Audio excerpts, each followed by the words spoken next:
안녕하세요. 신사업팀입니다. 안녕하세요. 현재 신사업 팀장을 맡고 있는 한명욱입니다. 리서치를 맡고 있는 김혜린입니다.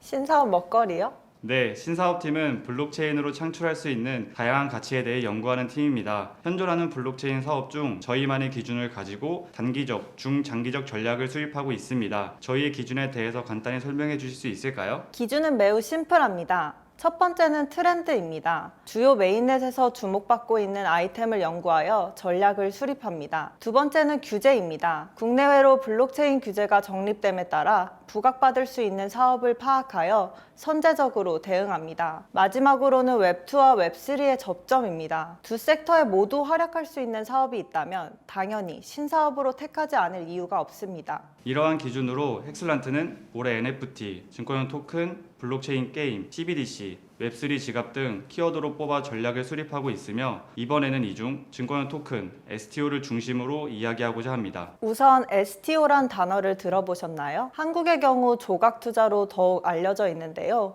STO란 Security Token Offering의 약자로 특정 자산을 블록체인 기술을 통해 디지털 자산화하여 자금을 조달하는 방법을 뜻합니다. 이미 잘 알려져 있는 ICO와 형태는 같지만 증권을 발행하기 때문에 규제를 준수해야 한다는 점에서 차이가 있습니다. 대표적인 STO 사례로는 앞서 언급한 조각투자 플랫폼들이 있습니다. 부동산의 수익증권, 미술품의 소유권을 토큰화하여 쪼개서 판매하는 형태이며 해외에서는 펀드, 회사채 등 기존 금융상품을 증권형 토큰으로 발행하여 자금 조달을 진행하고 있습니다.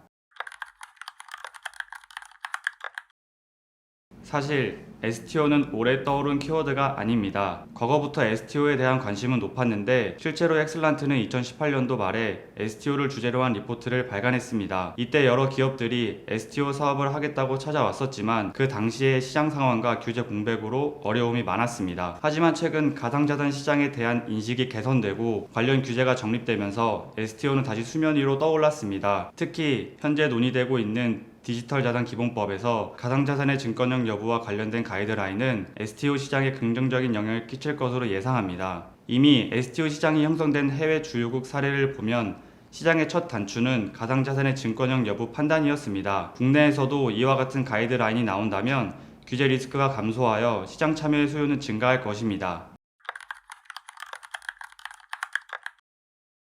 투자에 대한 관심이 높아진 것도 STO를 키워드로 뽑은 이유 중 하나입니다. 코로나 팬데믹 이후 과도하게 공급된 유동성으로 투자 자산에 대한 관심이 높아졌습니다. 이는 주식, 가상자산뿐만 아니라 대체 투자 자산에까지 영향을 끼쳤으며 이때 탄생한 조각투자 플랫폼은 큰 인기를 끌었습니다. 조각투자 플랫폼은 앞서 설명한 바와 같이 STO라고 할 수 있기 때문에 STO 사업은 사실상 이미 시장성을 검증받았다고 얘기할 수 있습니다. 따라서 스타트업뿐만 아니라 가상자산 사업자, 기존 금융투자업자들이 STO 사업을 진행하지 않을 이유는 없으며 블록체인 특성을 활용했을 때 내부 프로세스의 비효율성까지 개선할 수 있습니다. 하지만 여전히 어려움은 존재합니다. STO는 증권을 발행하는 행위이기 때문에 국내 자본시장법과 전자증권법을 준수해야 하며 이를 위해 구축된 블록체인 시스템은 기존 레거시 시스템과 연동되어야 합니다. 즉, 블록체인, 증권업,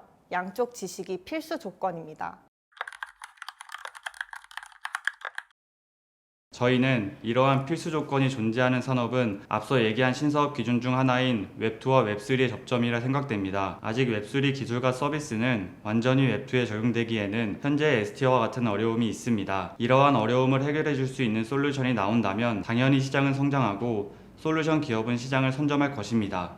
STO 시장으로 예를 들면 증권과 관련된 규제를 잘 모르더라도 규제를 일부 준수할 수 있는 증권형 토큰 표준이 나온다면 기업들은 어려움 없이 증권 토큰을 발행할 수 있습니다. 또한 발행된 토큰이 기존 증권 시스템에서 거래할 수 있다면 투자자의 진입 장벽은 지금보다 훨씬 낮아질 것입니다. 이렇듯 웹2와 웹3를 연결하는 다리 역할의 솔루션은 매우 중요합니다. 시장은 계속해서 해당 솔루션을 요구할 것이고 이를 개발하기 위한 기업들의 경쟁을 치열해질 것입니다. 저희는 NFT, 게임, 지갑 등의 산업이 더욱 성장하기 위해서는 다리 역할이 필요하다고 판단하고 있으며 이를 개발하기 위한 연구를 계속 진행할 것입니다.